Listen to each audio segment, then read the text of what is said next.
Reds, and welcome to Season 4, Episode 9 of the Blackhawks Ringcast, coming to you live from the Buck Hockey Studios and brought to you by Buck Hockey, our founding and official sponsor since 2017. Head over to puckhcky.com and check out the latest in hockey-themed apparel and gear. Use that THERINK discount code for 10% off. Really cool stuff. NHL player, signature lines, metal bands, just really good. Snoop Dogg has his own line with Puck Hockey. Really cool stuff. It's beautifully designed, very well made, very, very high quality products. I am rocking a Puck Hockey hat this evening. And by the way, I am your host, John Jekyll, better known across the interwebs as JJ or Dat Jekyll Guy. Joining me tonight are the usual suspects. And starting from the top, Sean Fitzgerald, the blogger to be named later. Good evening, everyone. Tonight is also part of the Brent Seabrook collection with the plaid on the brim, and on the back it has the 3 championship years he was a part of. So nice. more Brent Seabrook collection hats and the traditional, obviously, logo and gray. Nice. Very well done, Sean. You're always rocking a different lid, and we're always impressed as far as you know. Thank you. Yeah. Also joining us tonight after a brief hiatus, the one and only, the celebrated Ray Nepientek. Ray, what's happening? Nothing much. Glad to be back. I think I bought this hat at the United Center overpriced, probably because my head was cold. So I've got no good story behind it, but that's all I got. Right. That's a good story. It's a good story. And last but certainly not least, our representative from the East Coast, the graduate of Middlebury College, apparently did not major in math, so we're really screwed tonight. But he knows a little bit about hockey. Andy Campbell. Yeah, good to be back. I do not have a hat, but my hair product keeps me in pretty good form up top. So I hope y'all like what you see. Oh, definitely.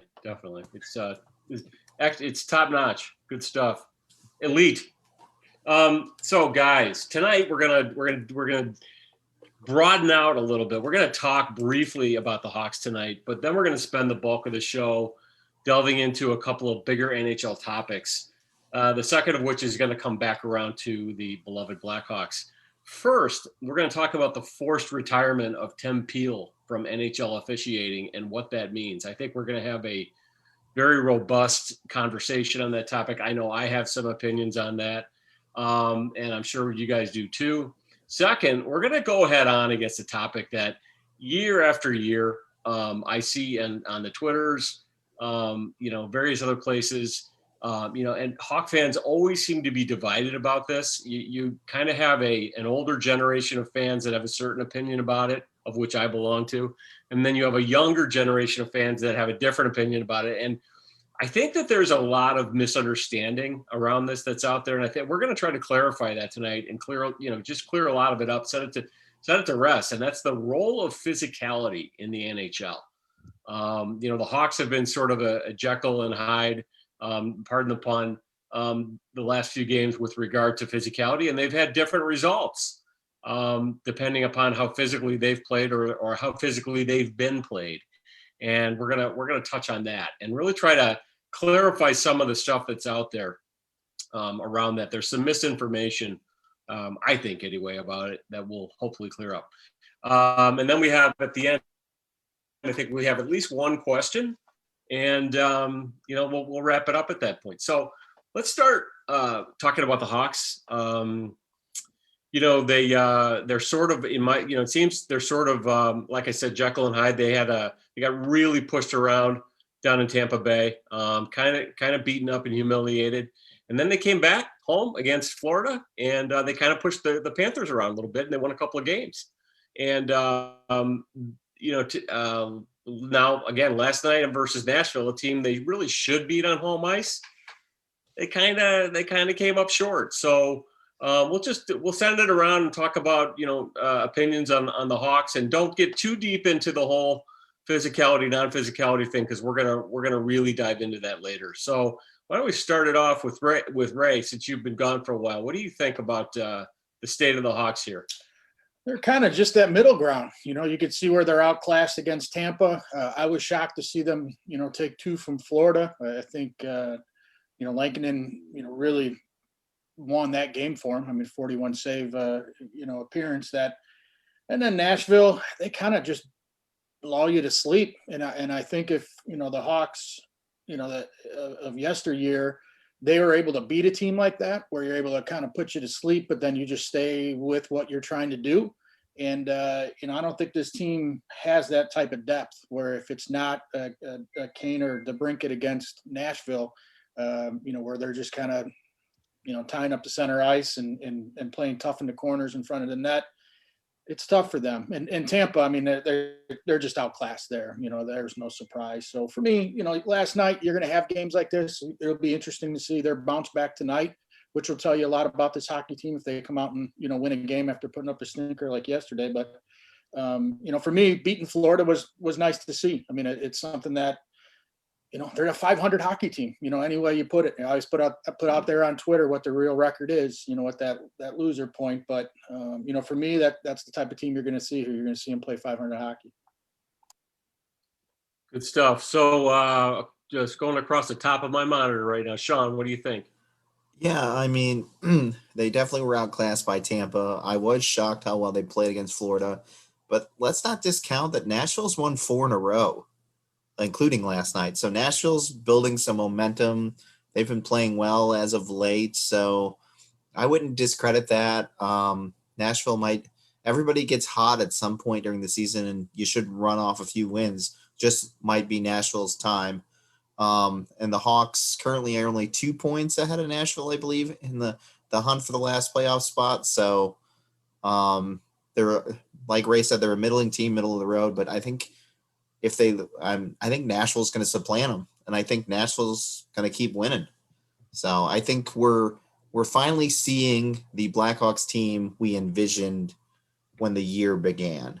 I think the Blackhawks got fat off the Detroits of the world and an underachieving Columbus team and underachieving Dallas team. So that's what I think on that. Cool. Andy, what do you think? Yeah, I mean, I agree with everything that's already been said. I think Nashville's red hot right now. And I mean, they dominated the Hawks. I mean, the score was 3-1, but they completely outplayed them last night. And, and I wouldn't count Dallas out yet either.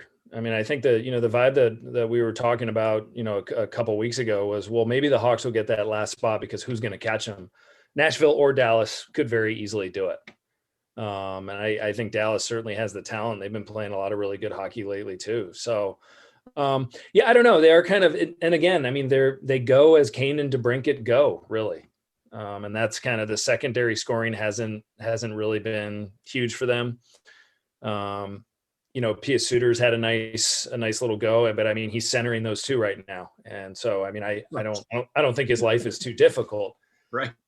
In that sense, Kurashev has really slowed down.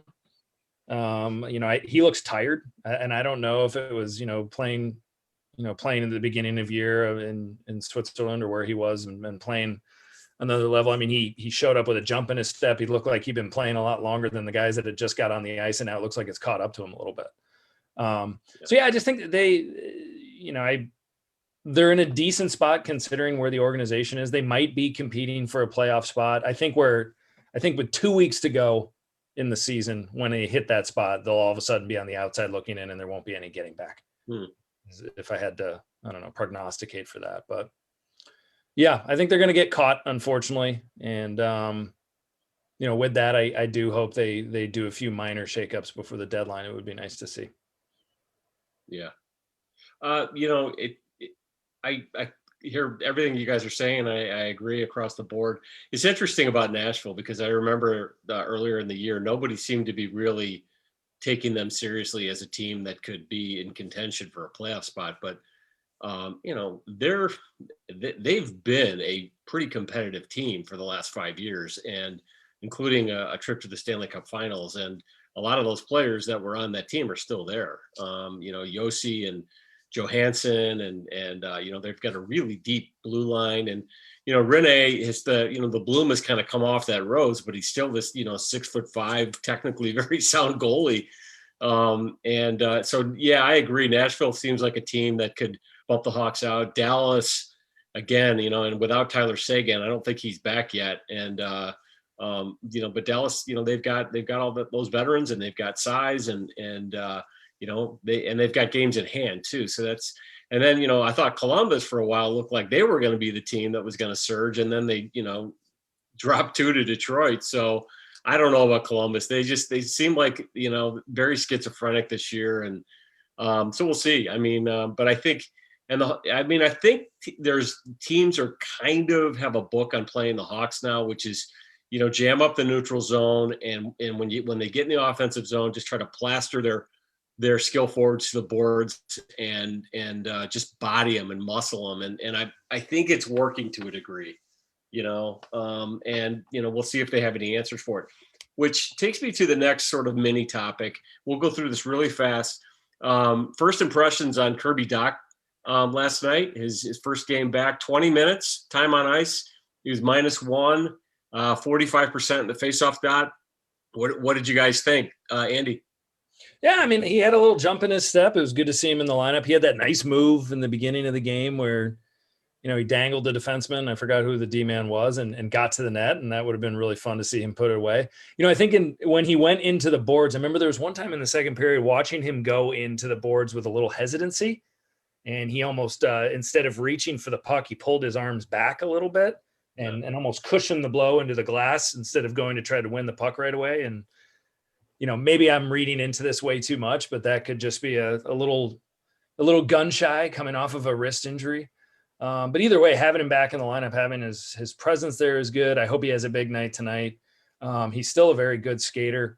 And you can tell, he's we've said this before, but he's obviously playing at the right level right now. And, it's good to see him back. I hope he has a good stretch here and starts pumping in a few goals. That'd be great. Yeah. Sean, what do you think? Yeah, like Andy said, he had some jump to start the game. That was a really nice move, and I was excited.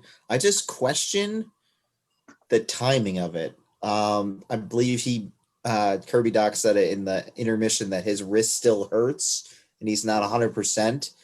And I just, if the goal is the future and everything like that, why are you risking your best young player on a season that may not matter? It doesn't matter in the long-term scheme of things if you are quote unquote rebuilding. Was it good to see Kirby Dach back on the ice? Of course it was. He's your 20-year-old center, 3rd overall pick. Like he's what you're hopefully going to be centering Kane and DeBrincat for years to come. But if he's going to be doing that, wrist injuries are tricky too. They don't heal. Sometimes it takes longer to heal. I just question the motive of, like, he's 20 years old. Of course he's going to want to get back on the ice. He wants to prove something. He wants to be there for his guys. I think that's when Colleton or Stan Bowman is going to be, look, we're going to have you sit longer. Like, you can skate with the guys during practice, but you're not getting in games until we're 100% you have no pain in that wrist. So he doesn't go into the boards and have that gun shyness and stuff like that because he's still dealing with pain. That's a good comment. Ray, what do you think? I think having his presence definitely does help. I think, from a development standpoint, if he's ready to go, that's always tough. When you're talking with team doctors and trainers and, you're talking with the head coach and general manager and they decide he's ready to go, they know more than we do, but it was something that I thought, like, hey, if he can't go, hey, let's not rush a kid that's going to get banged up. But, if everybody's on the same page, it sounds like in the organization, he's paid to play hockey, and it's going to help his development. If he were to sit a whole year, now his second year is officially next year. Could you have gotten 20, 30 games out of him? He doesn't get hurt. He develops. He pushes everybody down except for maybe Kane, DeBrincat, Kubalik. He pushes all those other forwards down that were maybe getting some more ice time that way. So from a development standpoint, if he's ready to go, he's ready to go. And I think this can be a big, 25, 30 games in his development to show that, and like Andy said, hey, is he going into the corners, going in front of the net? He takes a slash. How's that wrist?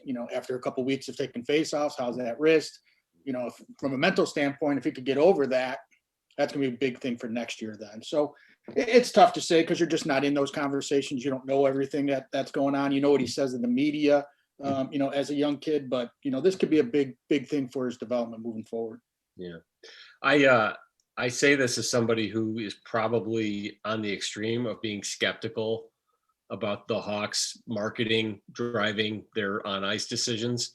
And but I will say this: I have to think that it's a 99%, maybe 95% likelihood that the team doctors have given the okay for him to be able to play without risk of re-injury or without elevated risk of re-injury.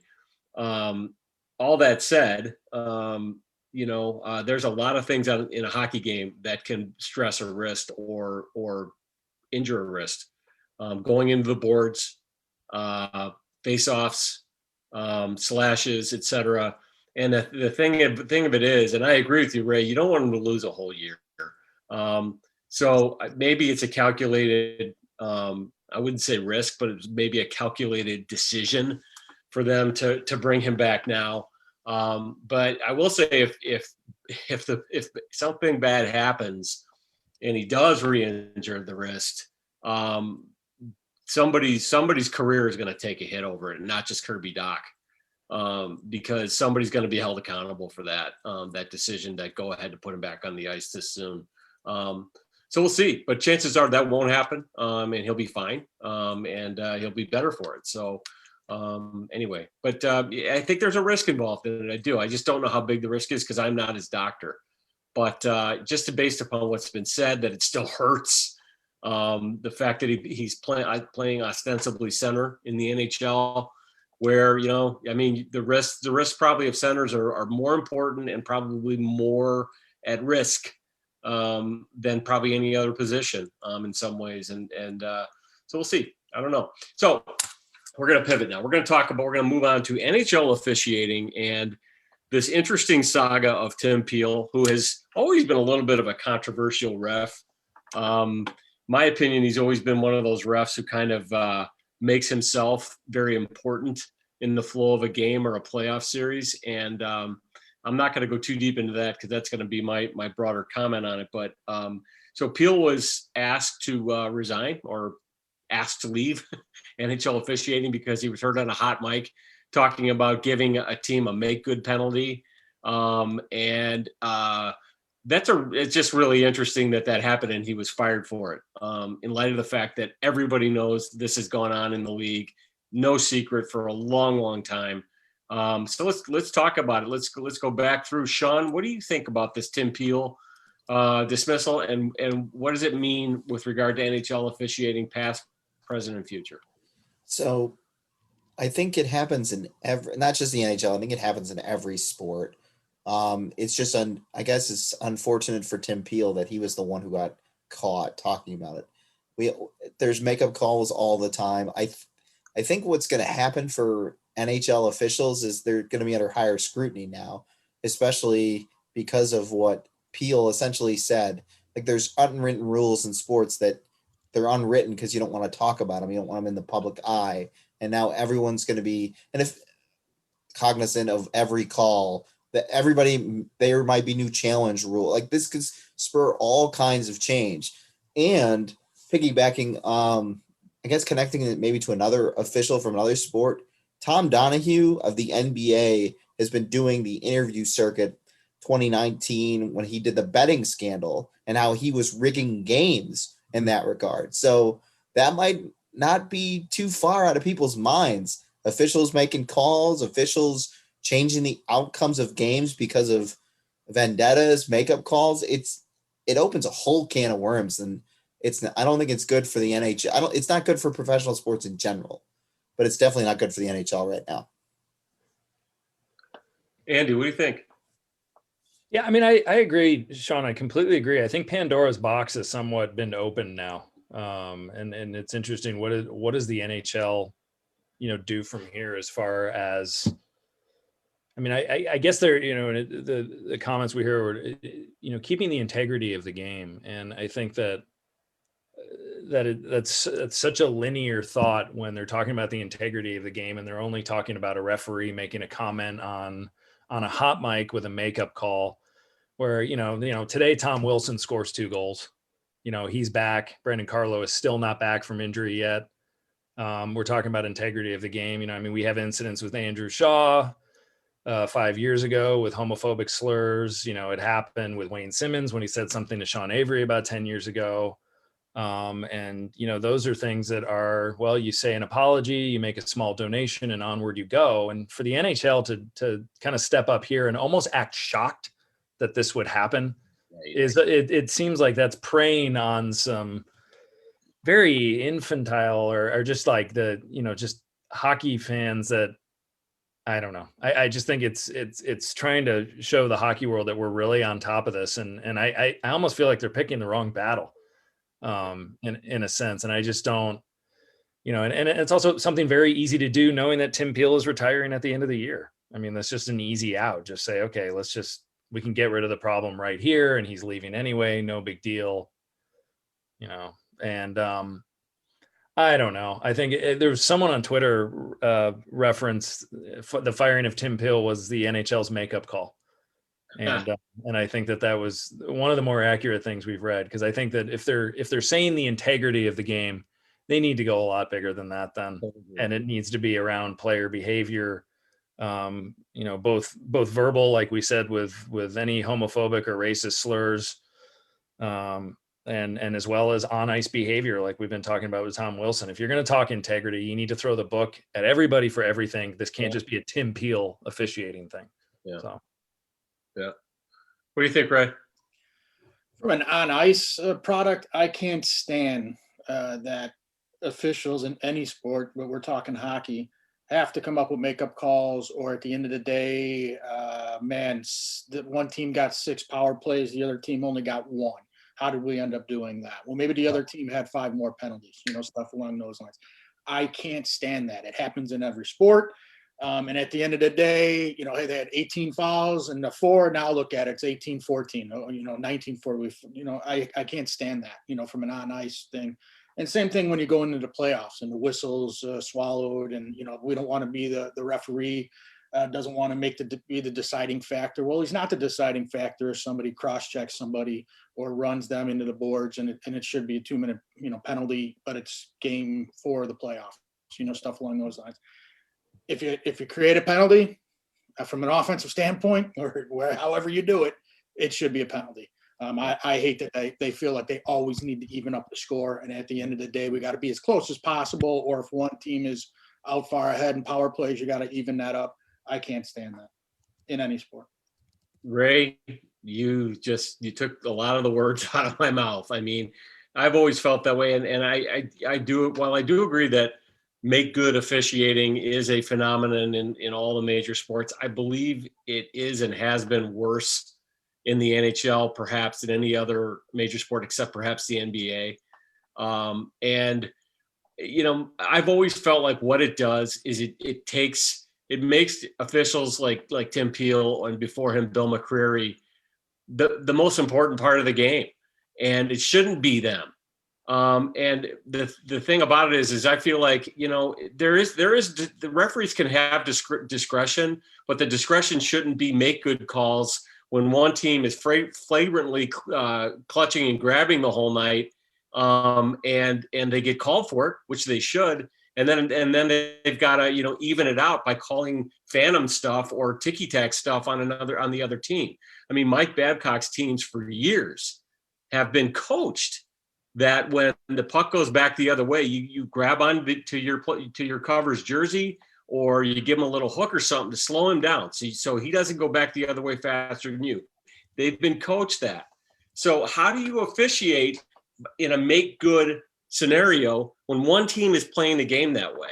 And, you know, or you got teams like the old, you got Tom Wilson out there, you know, and you've got teams like Boston, you know, these guys who play a little bit of that, you know, after the whistle crap and cross checks and whatnot. You know, what I think where the refs' discretion is valuable is before the game, the refs get together and say, look, here's what we're going to call, here's what we're not going to call as far as penalties, and apply it evenly to both teams. And if one team gets 6 power plays and one gets 1, so be it. Yeah. You know, because the bottom line is if you're applying the rules, the actual rules, and calling the penalties fairly and evenly and objectively, then the teams that break the rules are gonna suffer. And Gates said, well, if you do that, then you're gonna have millions of penalties every night. That's if you decide to call everything. You don't have to make that decision. But what you do have to do is make a decision of what you're going to call, what you're not going to call, and apply it equally to both teams, and then let the chips fall where they may. And that that goes back to the playoff thing. There is a different set of rules and different officiating in the playoffs versus the regular season. But one thing I like about the playoffs is the playoffs, since they swallow the whistles, they tend not to do the make goods as much. Other than the linesmen. There's nothing that makes my blood boil more than watching linesmen chuck people out of faceoffs and they're trying to audition for the Stanley Cup Finals by inserting themselves in playoff games.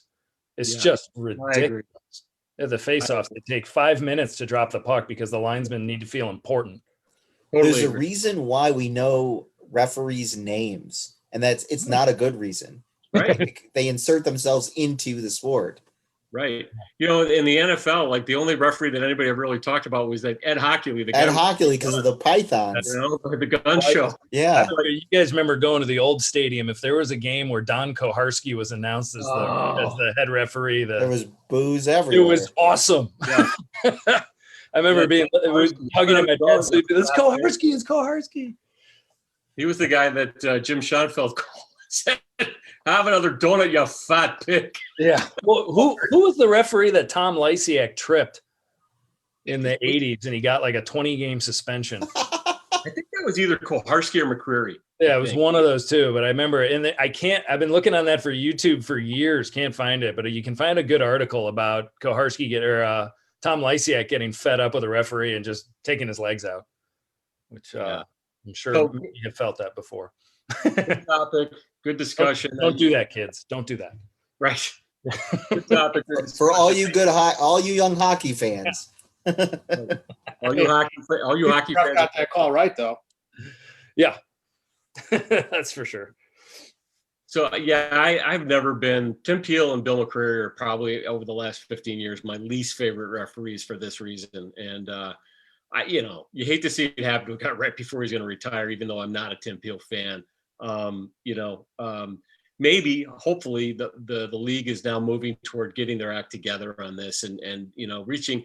It's one of those things like, this is how it's always been. It's how we've always done it. That old boy bullshit in Toronto and at the league office. And I hopefully they're starting to move out of this and become a more professional organization overall, the league, in terms of the officiating, and we'll see. Maybe not. Maybe this is just PR. Excuse me. So this leads to our next topic, and this is the big topic tonight. And we're talking about night, buddy. We're talking about physicality in the NHL. The Blackhawks really got pushed around versus Tampa Bay. Tampa Bay is a team that a lot of people have, I think, erroneously labeled as a non-physical finesse team, but they're plenty physical enough, and you don't win a Stanley Cup without being a physical team anymore. You just don't. And they showed it against the Hawks when the Hawks were in Tampa last week or 10 days ago, whatever that was. And they really pushed the Hawks around the ice. They kept them on the perimeter and they beat them soundly. And I'm sure it had a lot to do with the skill differential between the two teams, but I think it had something to do with the styles of play too. And Tampa kind of having a book on the Hawks now on how to play them, because this is how St. Louis has played the Hawks the last few years too. Then the Hawks come back to Chicago and they get real physical and Nikita Zadorov does apparently what he was traded for, and throws a textbook clean hit at the blue line on what's his name? Hornquist, the Swedish guy. What's his name? Oh, thank you. And basically, and I'll say what I think about that and what that means in a hockey game, and I'm gonna let you guys talk about it. But I think a lot of Hawk fans, especially some of the newer generation of Hawk fans, have kind of presumed that the quote game has changed and hitting is no longer really part of the game. And I have a very strong opinion about this because I think that what this has shown in microcosm over the last few games is that it very much is part of the game. But I'm going to turn this over to you guys. And there's this other thing too, that, and it's true that high hit counts. If you get a lot of hits in a game, that means you're chasing the puck a lot and you're not possessing the puck. And that is true. But high hit counts is not the sum total of physicality in a hockey game. I'm going to let you guys open up on this one. Ray. About 3 years ago, the Hawks were the easiest team to play against. They had no physicality. They weren't tough in the corners. Anybody could plant themselves in front. There's still a need for it, and it's not the olden days where you have just a guy that can fight or guy that has no skill that can throw his weight around. It has to be a skilled physicality now. I mean, you think back to guys like maybe a Bickle or a Brouwer or a Bufflin, some guys that had some skill, had other things that they can do, but they were still tough to play against. And that was something I was preaching 3 years ago, was that, man, the teams would walk into the United Center, they'd beat up on the Hawks, and they didn't have to shower before they got on the bus and went and flew back home because they didn't do anything. The Hawks didn't touch them. They didn't lay a hand on them. They were easy to play against, and that's where Zadorov, which, man, that hit was, you just didn't see it coming. So, I mean, it's stuff like that you still have to be able to play the game of hockey as well. So I think that's where that skill part, where the skilled guys are still going to be your skilled players. Your physical guys don't have to be huge, enormous players anymore, but they have to be able to have other skills. It can't just be the only thing they can do, because guys are going to skate around them. And we see that with Zadorov a lot when he gets beat to the outside or he gets beat to a puck, that there's still some skilled guys that he can't catch. So for me, you have to have that physicality. And we're just talking about regular season. I mean, I throw the playoffs, you have to have it, because every inch of the ice you have to earn that inch. But when you're talking about even during the regular season, you can't just have small guys out there. But those small guys still win hockey games. Defensemen that can move the puck, forwards that can, beat defensemen with their feet, and still have guys that can score goals. So the physicality to me now is not so much that you have to be running everybody, you have to cross-check guys in the back of the head after whistles. It's about being in front of the net and being in the corners. And that's where you saw Tampa Bay the other day, in the last two games. They might have got a little bit too chirpy for my liking. But that physicality in the corners and in front of net, still very important in today's game. Sean. I think there's a difference between physicality and there's a misinterpretation of the word, I think, with younger fans. I think they determine physicality as fighting, as the Rafi Torres hitting Marian Hossa, the Rafi Torres type players. That's not what physicality is. Like Ray said, physicality is winning puck battles, laying a body on, checking people, but not hitting them in the head. And that's another issue I think that people are so focused on. Concussions. Concussions have been so focused on as of recently, which is well and good and should be, because head injuries are a huge part of sports. But now everybody assumes when somebody gets checked that they're instantly hitting them in the head and instantly a dirty call, which isn't the case. But everyone's quick to react saying that's dirty and somebody should fight them, and that's not the case. So I think the term physicality needs to be rebranded for the younger generation. Like Ray said, players like Bickle and Brouwer and Bufflin and Andrew Ladd, guys who could play, like they played with their body and they went in the corner and they won puck battles. That's physicality. I was watching some of the Capitals or Rangers game. They said the Capitals were just laying the body more because the Rangers played an afternoon game the day before because they were tired. So they used their physicality to wear down the Rangers, who were already worn down from the game before.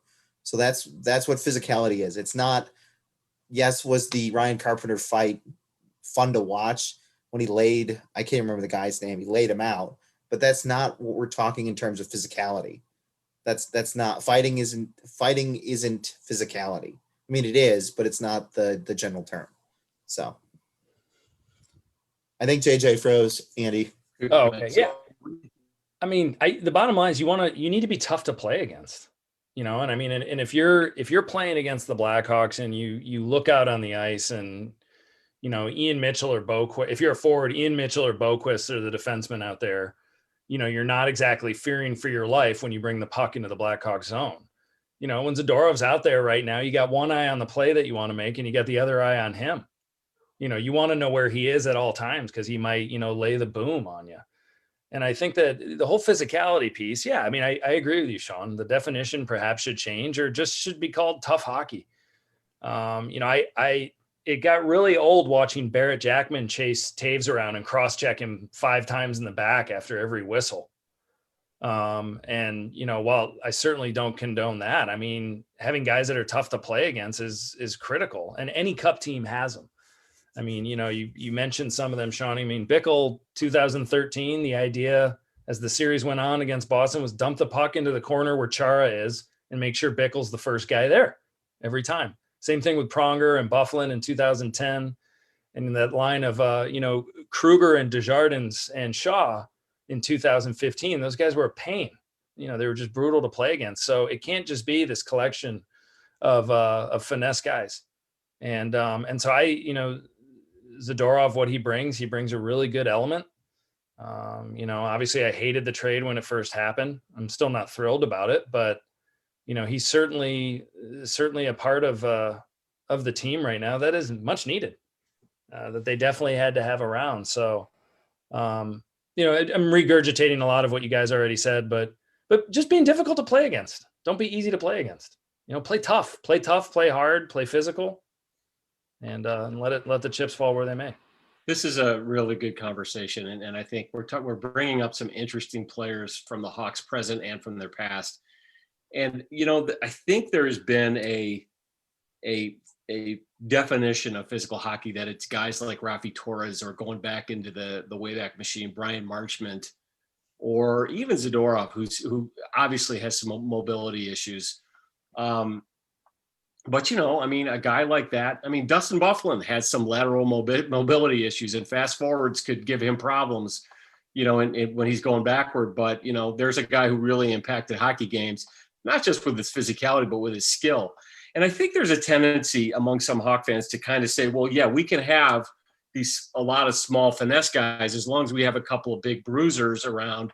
But the problem is those big bruisers have been guys like Brandon Bolig and John Scott and,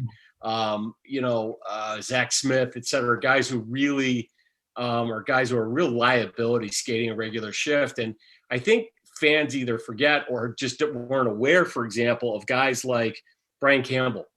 Because Brian Campbell, in a lot of people's estimation, was a finesse player. But you know what? Brian Campbell laid some dudes out. You go on YouTube and you look for a hit, Campbell, RJ Umberger. Dude, that was a brutal hit, and it was clean. It was clean, and it was a lot like the Zadorov hit. And, or another guy that did that a lot was Nicholas Hjalmarsson. Mm-hmm. Nicholas Hjalmarsson, was seen as the defensive defenseman's defensive defenseman. And he could occasionally pitch in a goal, but Nicholas Hjalmarsson also could absolutely flatten people. And the reality of it is you're not going out there trying to hurt people per se or win the hit war per se. But Andy, you just said it. That's exactly it. Is when guys are coming in to your zone with their heads down or looking for their buddies, and they don't have their heads up and thinking about you. That is a competitive disadvantage in a game. You're letting those guys come across your blue line with speed and with creativity. But if they're thinking about you more so than their teammates, they're going to think twice, and that's a disadvantage for them. And that's what those kind of hits do. And honestly, like in a playoff series, also exactly. The Chara example in 2013 and the Pronger example in 2010. When you've got those defensemen back there and they're really thinking twice before they make that first pass about getting mashed by a Dustin Byfuglien at 275 pounds and can skate like the wind. Those are things that really impact NHL games, because the bottom line is it is a contact sport. It's not going to change. What's happened is that the players have gotten a lot faster, and the officiating as far as clutching and grabbing has taken some of that out of it. So, but the hitting is still there. And that's part of the reason also is that when there are big hits, guys are getting hurt because of the speed and the size of the players. But I don't ever foresee them taking that out of the game beyond maybe having much more significant penalties if the hit is not with the shoulder. Zadorov's hit was the shoulder to the chest. I mean, it was textbook, nothing wrong with it. It was just a big physical hockey hit. And I think that for the Hawks, they need guys, Andy, you said it, they need guys who can play that style of hockey, but who can also have the skill to contribute, join the play, and contribute skating a regular shift, not just some big dummy who throws hits. That's not what we're talking about.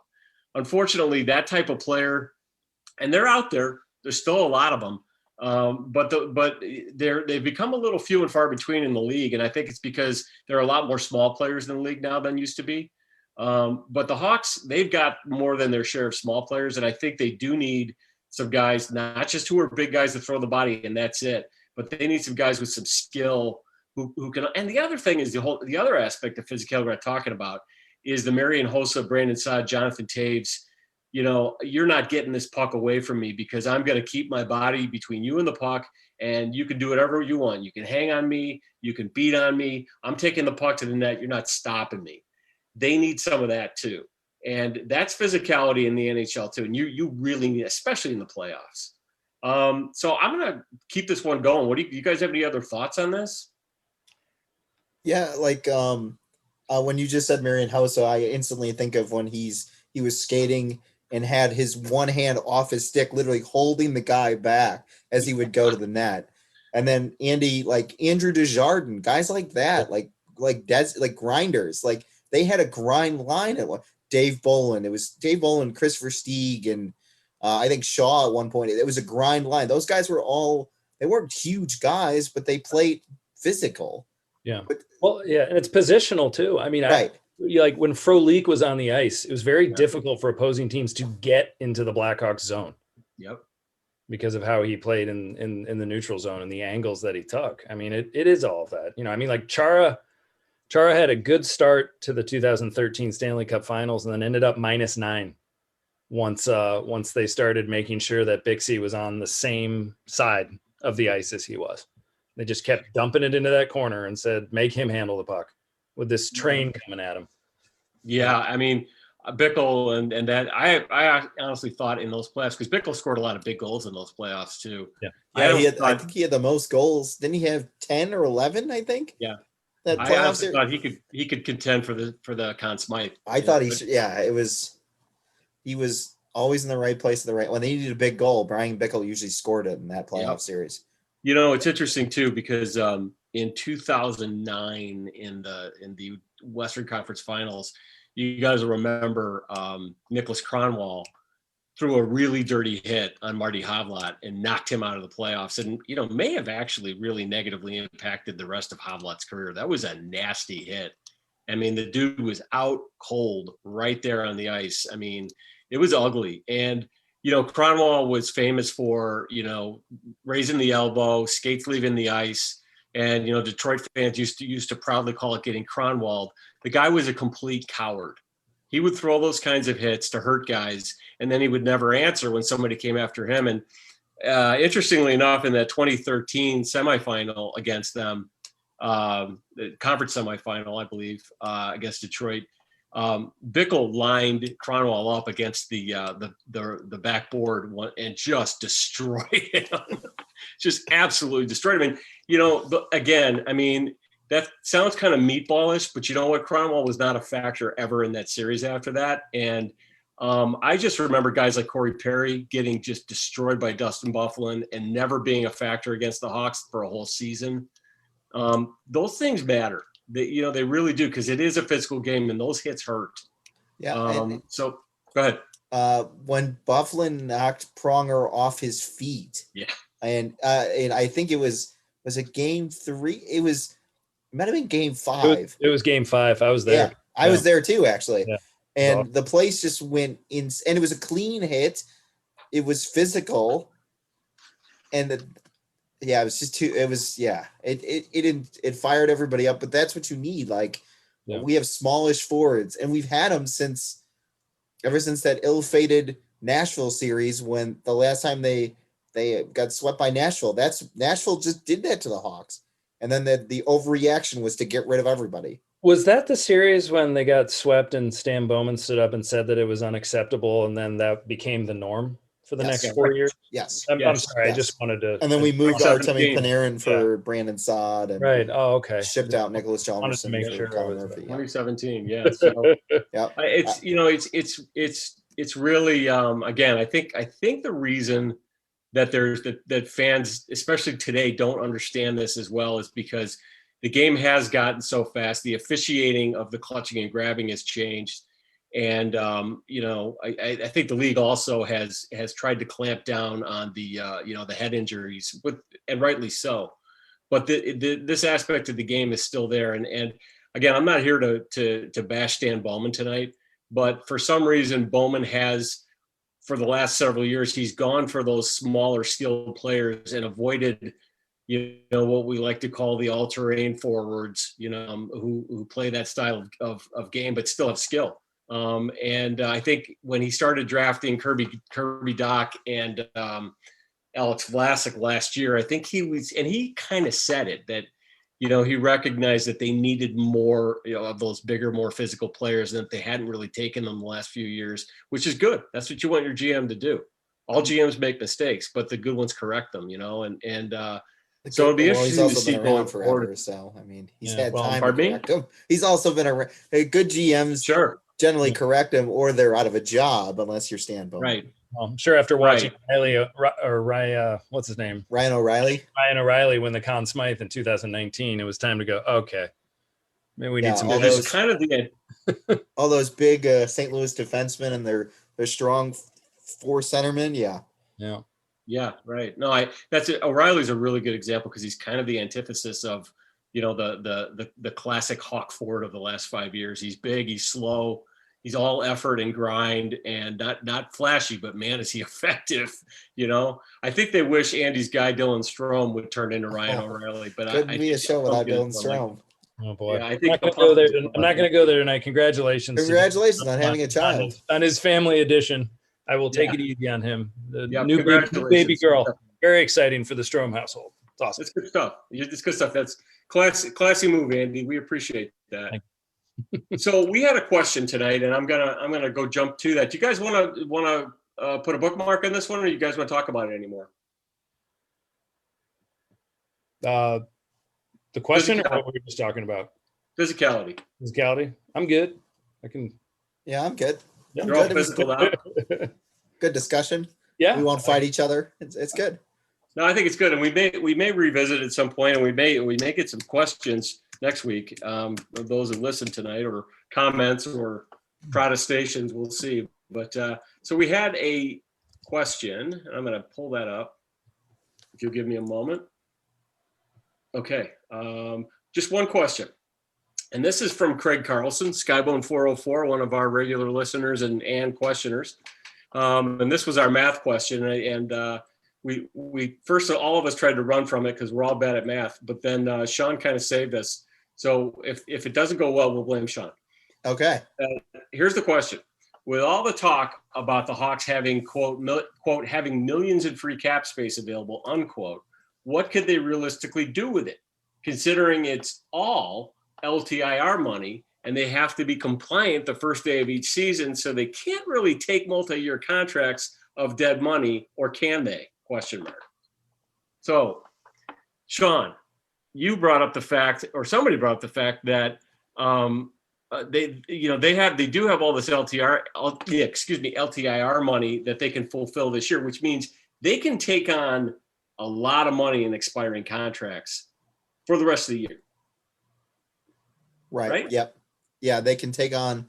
You have to be cap compliant the first day of the regular season next year. So they have, according to our friends at Puckpedia, $25,211,306 in cap LTIR space. So theoretically, if they wanted to take on like a expiring contract with a high cap hit this year, they could. The only thing they would do is the reason you would do that is for the sweetener with it, whatever you like, whether it's draft picks or something like that, to help another team out in that regard. It's similar to what the Hawks did when they traded Brian Bickle to Carolina They threw in Teuvo Teravainen as a sweetener. But also, it's similar to Cody Franzen. When Cody Franzen signed his PTO with the Blackhawks, the Hawks didn't have enough money to sign Franzen until after the first day of the season, because then they put I can't remember who they put on LTIR. They put someone on LTIR, and then they were able to sign Franzen on day one. So that's kind of what the logistics of it, the move are. So here's my thing about that, and this kind of goes back to a topic we had either last week or the week before, where we were talking about their trade deadline strategy. And there's this theory out there, and I hope I'm getting it right, but that it is that the Hawks would take on this massive expiring contract from somebody, or maybe not expiring, and the other team, the team trading that contract to the Hawks in return for the Hawks doing them a financial favor, would send the Hawks some asset that the Hawks could use for the future. But my thing is that if it is an expiring contract, which really that's all the Hawks should be taking on. The Hawks should not be taking on a long-term bad contract. That makes no sense. No. But if they take on an expiring contract this year, just to so some team can save some money this year, how much is a team going to give the Hawks to do that? You know? What do you guys think? It depends who they are, and depends what their situation is, I guess. I mean, if they've got, I'm trying to think of some, possible examples of some bad contracts that people want to unload. I can't think of any off the top of my head right now, but if someone's in a cup run and, they're a contender and they really want to dump someone to take on. That's true. If you want to drop a $7 million salary, yeah, try to